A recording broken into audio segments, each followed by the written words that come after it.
sendi licin seketika. Cukup dengan ini, lansia bebas bergerak tanpa nyeri selamanya. Assalamualaikum warahmatullahi wabarakatuh. Selamat pagi, siang, sore, atau malam untuk Bapak, Ibu, dan Sobat Sehat sekalian. Saya Dr. Irfan Ali, hadir kembali menemani waktu santai Bapak Ibu hari ini. Silakan duduk yang paling nyaman, sandarkan punggung ke kursi dengan rileks. Mari kita berbincang dari hati ke hati, layaknya seorang anak yang sedang merawat orang tuanya sendiri. Bapak Ibu yang saya hormati dan sangat saya sayangi, saya sering merasa sedih saat melihat pasien lansia datang ke ruang praktik. Banyak yang berjalan tertatih-tatih sambil memegangi lutut atau pinggangnya. Mereka bercerita betapa sulitnya saat harus bangun dari tempat tidur di pagi hari. Alih-alih merasa segar, persendian justru terasa sangat kaku, ngilu, dan berbunyi gemeretak yang menyiksa saat dipaksa untuk melangkah, walau hanya pergi ke kamar mandi saja.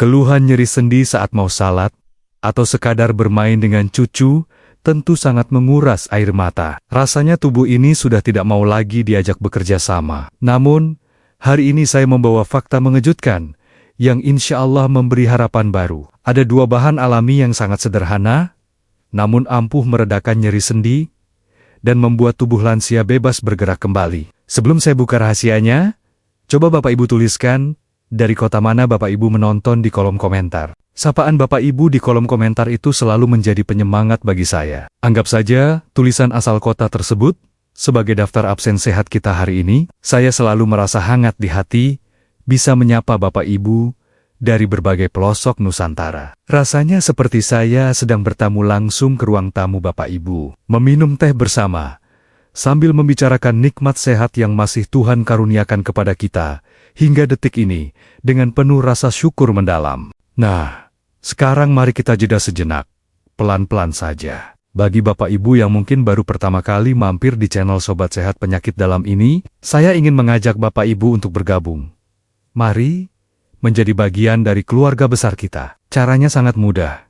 Bapak Ibu cukup menekan tombol subscribe yang ada di bawah video ini. Tolong jangan lupa nyalakan juga gambar lonceng kecilnya, agar selalu mendapat pemberitahuan yang bermanfaat untuk kesehatan harian. Jika Bapak Ibu merasa kesulitan, silakan minta tolong pada anak atau cucu di rumah untuk menekankan tombolnya. Mengapa hal kecil ini sangat penting untuk dilakukan? Anggap saja menekan tombol itu adalah tiket Bapak Ibu untuk selalu mengikuti kuliah subuh kesehatan. Kuliah ini sepenuhnya gratis, namun insya Allah sangat berharga setiap minggunya. Di channel ini, kita akan terus belajar bersama merawat tubuh yang sudah menua ini dengan penuh kelembutan dan kesabaran. Merawat tubuh dan menjaga kesehatan di usia senja bukanlah sekadar usaha menolak tua. Ini adalah wujud nyata dari ikhtiar suci kita dalam menjaga amanah dari Tuhan Yang Maha Kuasa. Tubuh ini adalah titipan yang harus kita jaga kebersihannya dari penyakit. Tujuannya agar kita tetap bisa melakukan ibadah dengan nyaman, sujud tanpa rasa sakit, dan terus hidup bahagia, mendampingi anak cucu tercinta, tumbuh besar, tanpa harus menyusahkan mereka kelak. Baiklah Bapak Ibu dan Sobat Sehat yang saya banggakan, mari kita pelan-pelan melihat logika medis di balik nyeri sendi yang sering menyiksa ini. Kita akan menggunakan perumpamaan yang sangat sederhana, agar mudah dipahami. Mari kita bayangkan, persendian di lutut kita itu seperti engsel pada pintu rumah yang sudah tua. Engsel pintu yang bagus pasti memiliki minyak pelumas yang cukup agar pintu bisa dibuka tutup dengan sangat mulus, tanpa suara berderit. Namun seiring berjalannya waktu, minyak pelumas di engsel pintu tersebut perlahan-lahan mulai mengering. Karena pelumasnya habis, besi engsel saling bergesekan secara langsung. Timbullah bunyi berderit yang keras, dan pintu menjadi sangat kaku untuk didorong. Nah, seperti itulah tepatnya yang terjadi pada lutut dan persendian Bapak Ibu di usia 60 tahun ke atas. Cairan pelumas alami di dalam sendi kita sudah sangat jauh berkurang termakan usia. Bantalan tulang rawan yang dulu tebal dan kenyal seperti spons basah, kini mulai menipis dan mengering. Akibatnya, saat Bapak Ibu berjalan atau menekuk kaki, tulang atas dan tulang bawah saling bergesekan secara langsung. Gesekan tulang tanpa pelumas inilah yang menciptakan luka, peradangan, rasa panas, dan bunyi gemeretak yang ngilu. Rasa sakit ini menjalar hebat, membuat Bapak Ibu terkadang sampai menangis menahan rasa perih saat melangkahkan kaki. Selain karena usia, berat badan yang berlebih juga sangat menyumbang peran penting dalam merusak sendi lutut lansia. Bayangkan, engsel pintu tadi dipaksa menahan daun pintu yang terbuat dari besi padat. Tentu saja, engsel akan lebih cepat aus dan rusak. Begitu juga dengan lutut kita yang kecil ini. Jika ia dipaksa menahan berat badan yang berlebih selama puluhan tahun, bantalan tulangnya akan sangat cepat hancur karena beban kompresi yang teramat luar biasa setiap harinya. Itulah mengapa Bapak Ibu sangat disarankan untuk menjaga porsi makanan. Kurangi ngemil gorengan dan manis-manisan yang bisa menumpuk menjadi lemak membandel. Tubuh yang ringan akan membuat langkah kaki Bapak Ibu menjadi sangat lincah. Lutut tidak lagi menjerit, menahan beban. Perpaduan antara berat badan yang ideal dan asupan pelumas alami dari luar adalah cara paling sempurna untuk menjauhkan Bapak Ibu dari meja operasi pergantian sendi di hari tua nanti. Nah, sekarang sebelum kita ke dapur imajiner kita, mari kita lihat solusinya. Obat alami untuk masalah ini sangatlah dekat dengan keseharian kita. Dua bahan ajaib itu adalah rimpang jahe merah atau jahe biasa, dan buah kolang-kaling yang putih kenyal. Dua bahan ini jika digabungkan akan bekerja, ibarat menyuntikkan kembali minyak pelumas baru ke dalam engsel pintu yang kering tadi. Mari kita pelan-pelan melihat cara meraciknya di rumah dengan tenang. Mari kita siapkan bahan-bahannya dengan hati yang lapang. Siapkan sekitar 2 ruas jari jahe segar, cuci bersih agar sisa tanahnya menghilang. Lalu siapkan segenggam buah kolang-kaling yang sudah dicuci sangat bersih. Kolang-kaling ini sangat kaya akan kandungan galaktomanan, zat alami yang teksturnya mirip sekali dengan cairan pelumas sendi manusia. Siapkan juga 2 lembar daun pandan segar agar aromanya nanti mewangi dan menenangkan pikiran Bapak Ibu saat merebus. Mari kita menuju dapur. Ambil jahe yang sudah bersih tadi, lalu memarkan atau geprek perlahan di atas talenan. Saat jahe digeprek, aroma pedas hangat yang sangat khas akan langsung tercium, menyegarkan penciuman kita. Setelah itu, potong-potong kolang-kaling menjadi 2 atau 3 bagian kecil, agar nantinya mudah dikunyah oleh gigi lansia. Jangan lupa memotong kolang-kaling dengan pisau yang bersih, agar kesegaran dan kebersihannya tetap terjaga dengan sangat baik. Masukkan jahe geprek, potongan kolang-kaling, dan ikatan daun pandan ke dalam panci yang bersih. Tambahkan sekitar 3 gelas air putih matang ke dalamnya. Letakkan panci di atas kompor, dan nyalakan dengan api yang sedang saja. Tidak perlu terburu-buru membesarkan api. Biarkan air di dalam panci itu memanas perlahan-lahan, agar saripati dari jahe dan lendir pelumas dari kolang-kaling bisa keluar dengan sempurna dan menyatu dengan air rebusan tersebut. Beberapa saat kemudian, air akan mulai mendidih dengan letupan-letupan kecil. Warna air yang tadinya bening perlahan berubah menjadi agak kecoklatan, bercampur kuning keemasan yang sangat cantik.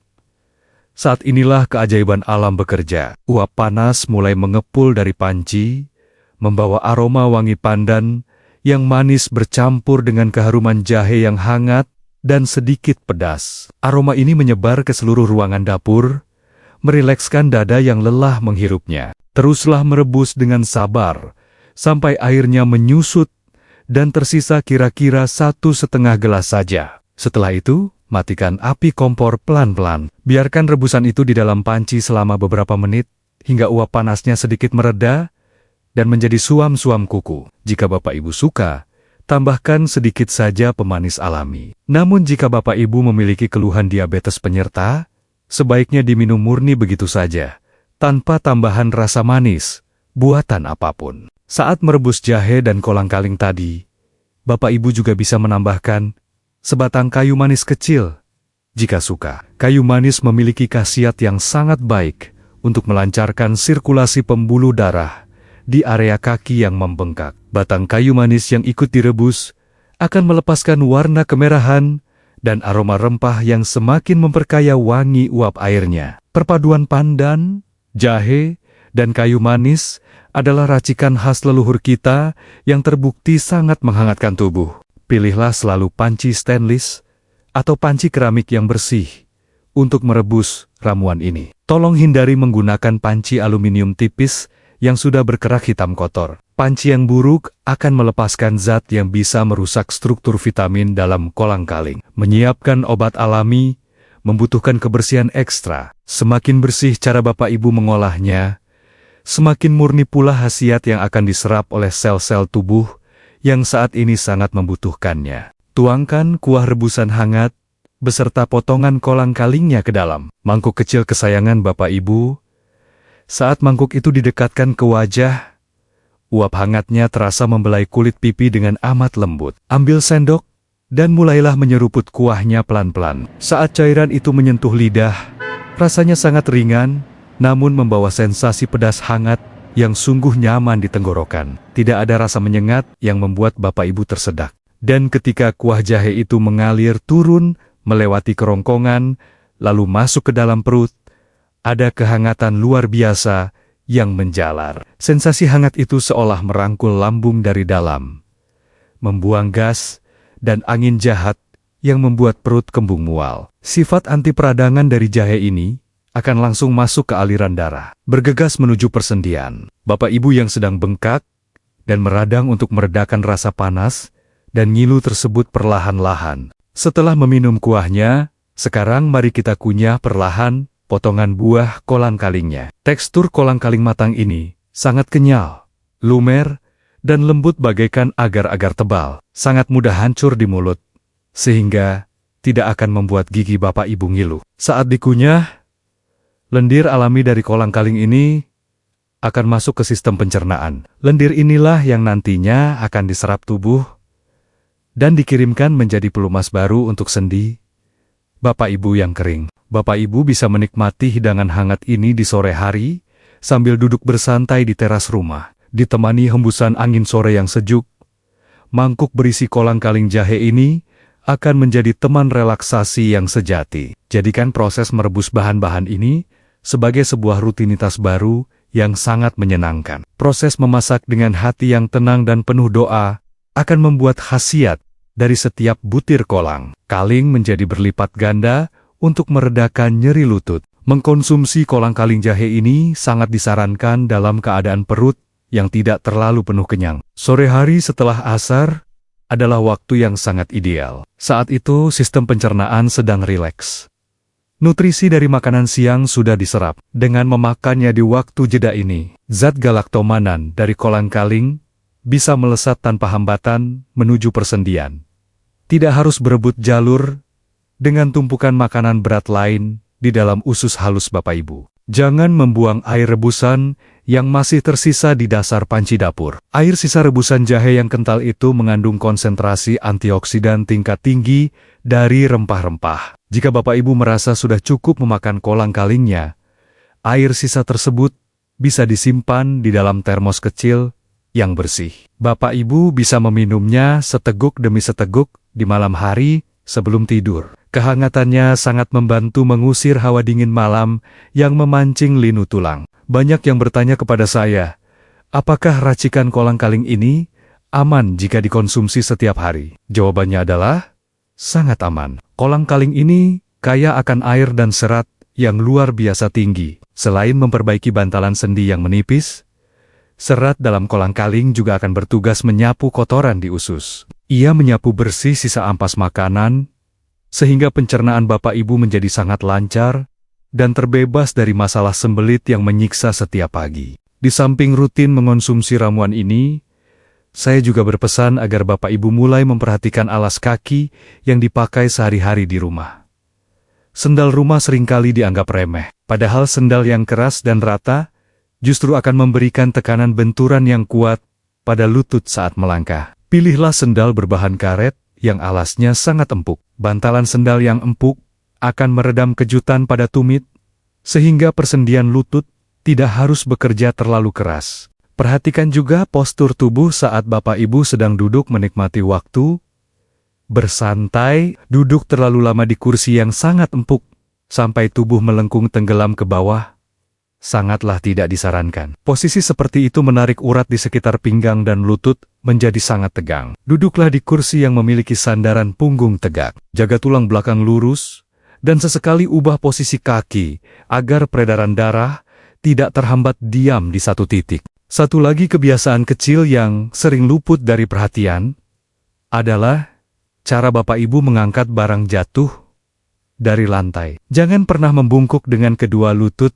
yang ditegangkan lurus. Hal itu sangat berbahaya bagi otot dan sendi yang sudah rapuh. Tekuklah lutut perlahan-lahan sambil menjaga punggung tetap lurus. Jika dirasa barang itu terlalu berat untuk dijangkau, tolong jangan ragu meminta bantuan orang rumah. Menjaga sendi dari cedera adalah langkah yang sangat bijak. Selain menjaga postur, Bapak Ibu juga harus mewaspadai hawa dingin. Udara dingin yang menyengat adalah musuh bebuyutan bagi persendian lansia. Suhu dingin membuat sisa cairan sendi menjadi semakin kental dan seolah membeku. Akibatnya, lutut akan terasa sangat ngilu saat ditekuk di pagi buta. Gunakanlah selimut yang tebal dan halus menutupi area lutut hingga ujung kaki secara rapat saat Bapak Ibu terlelap tidur di malam hari agar sendi tetap hangat dan rileks. Jika Bapak Ibu menggunakan kipas angin atau pendingin ruangan, tolong pastikan arah hembusan anginnya tidak menerpa langsung ke arah kaki telanjang. Pantulkanlah anginnya ke dinding, agar suasana kamar menjadi sejuk tanpa membuat tulang kedinginan. Membalut lutut dengan pelindung lutut berbahan kain rajut saat beraktivitas di dalam rumah juga merupakan cara yang pintar. Rasa hangat pelindung lutut akan melebarkan pembuluh darah sendi dan meredakan ngilunya. Bapak Ibu yang saya sayangi sepenuh hati, sekarang selagi kita sedang duduk bersantai, saya mengajak Bapak Ibu melakukan gerakan sederhana di rumah saat ini juga. Sambil duduk bersandar yang tegak, coba perlahan-lahan angkat satu kaki Bapak Ibu ke depan, agar posisinya sejajar dengan lutut. Tarik napas yang sangat panjang dari hidung. Tahan sebentar kaki yang melayang itu di udara. Rasakan tarikan otot yang sangat lembut di sekitar paha dan betis belakang Bapak Ibu. Setelah menahan selama 3 detik, turunkan kembali kaki secara perlahan-lahan ke lantai sambil menghembuskan napas pelan dari mulut. Lakukan gerakan ini bergantian dengan kaki yang sebelahnya. Jika lutut terasa agak perih, jangan diangkat terlalu tinggi.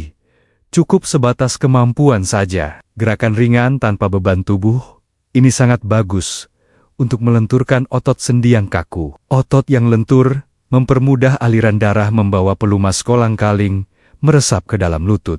Membicarakan soal nyeri sendi lutut ini, saya jadi teringat pada kisah luar biasa. Salah seorang pasien setia di klinik saya. Sebut saja nama beliau Ibu Salma. Usianya saat itu sudah menginjak 68 tahun. Dulu, Ibu Salma datang ke ruang praktik saya dengan menggunakan tongkat penyangga kayu. Wajahnya selalu menunduk menahan ngilu, karena lututnya bengkak merah membesar. Beliau sempat menangis sesenggukan merasa tidak berdaya berjalan ke masjid lagi. Ibu Salma bercerita bahwa rasa sakit yang menusuk itu sering membuatnya tidak bisa tertidur pulas di malam hari. Beliau sudah mencoba berbagai macam salep gosok, namun nyerinya selalu kembali.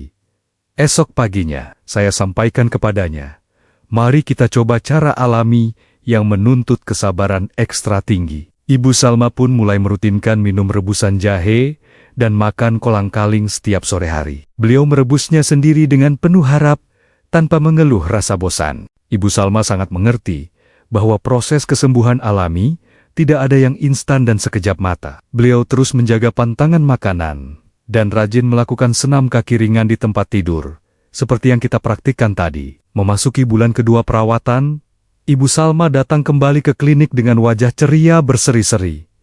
Tongkat penyangga sudah ia singkirkan. Beliau bercerita dengan mata berbinar bahwa lututnya sudah kembali licin, bebas ditekuk saat melakukan sujud.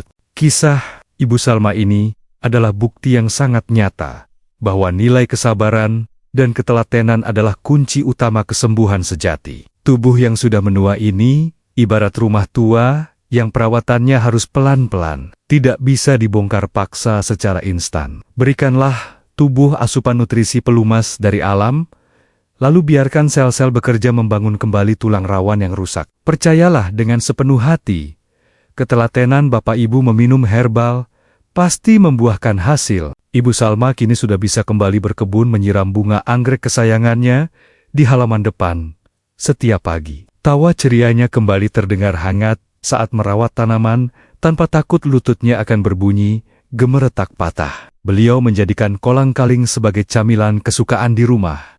Menggantikan kerupuk yang keras, beliau berhasil membuktikan bahwa perubahan kecil yang konsisten merawat diri akan membuahkan gunung kebahagiaan di usia senja. Cerita kegigihan Ibu Salma ini hanyalah satu dari sekian banyak bukti keajaiban ciptaan Tuhan di alam untuk kita. Tugas utama kita hanyalah belajar mencari tahu ilmunya, mempraktikannya dengan sangat sabar, dan tidak henti berdoa memohon ridanya. Jangan pernah merasa tubuh yang melemah ini adalah hukuman. Penyakit persendian hanyalah surat cinta dari Tuhan agar Bapak, Ibu mau beristirahat lebih banyak dan lebih peduli memberikan nutrisi yang tepat bagi raga ini. Bapak, Ibu, dan Sobat Sehat sekalian, waktu memang selalu berjalan begitu cepat jika kita membicarakan hal-hal yang membawa pencerahan batin. Pesan utama saya hari ini, rawatlah persendian Bapak Ibu dengan penuh rasa cinta dan kelembutan ekstra. Jadikan kehangatan rebusan jahe dan kenyalnya kolang-kaling sebagai sahabat baru di hari tua.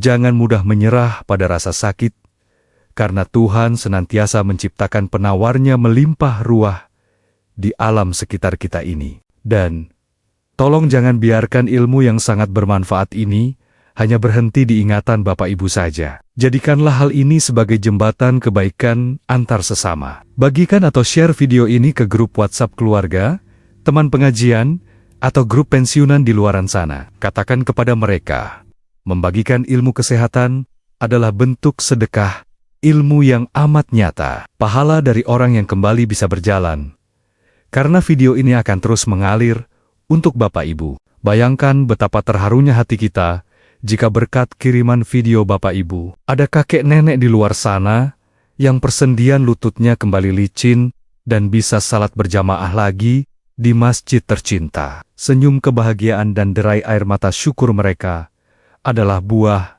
dari niat suci jemari Bapak Ibu. Sebelum kita berpisah, mengakhiri perjumpaan pada hari yang baik ini, mari kita sejenak menundukkan kepala dan merendahkan hati untuk memanjatkan doa, memohon kesembuhan. Ya Tuhan yang Maha Penyayang, kami memohon angkatlah perlahan-lahan segala rasa sakit di persendian dan tulang rapuh Bapak Ibu yang sedang menonton ini. Berikanlah cairan pelumas yang baru pada lutut mereka. Redakanlah peradangannya. Kuatkanlah kembali langkah kaki mereka agar bisa tegap melangkah menuju kebaikan. Berikanlah mereka ketenangan hati dan kebahagiaan paripurna di usia senja. Saya Dr. Irfan Ali, pamit undur diri. Wassalamualaikum warahmatullahi wabarakatuh.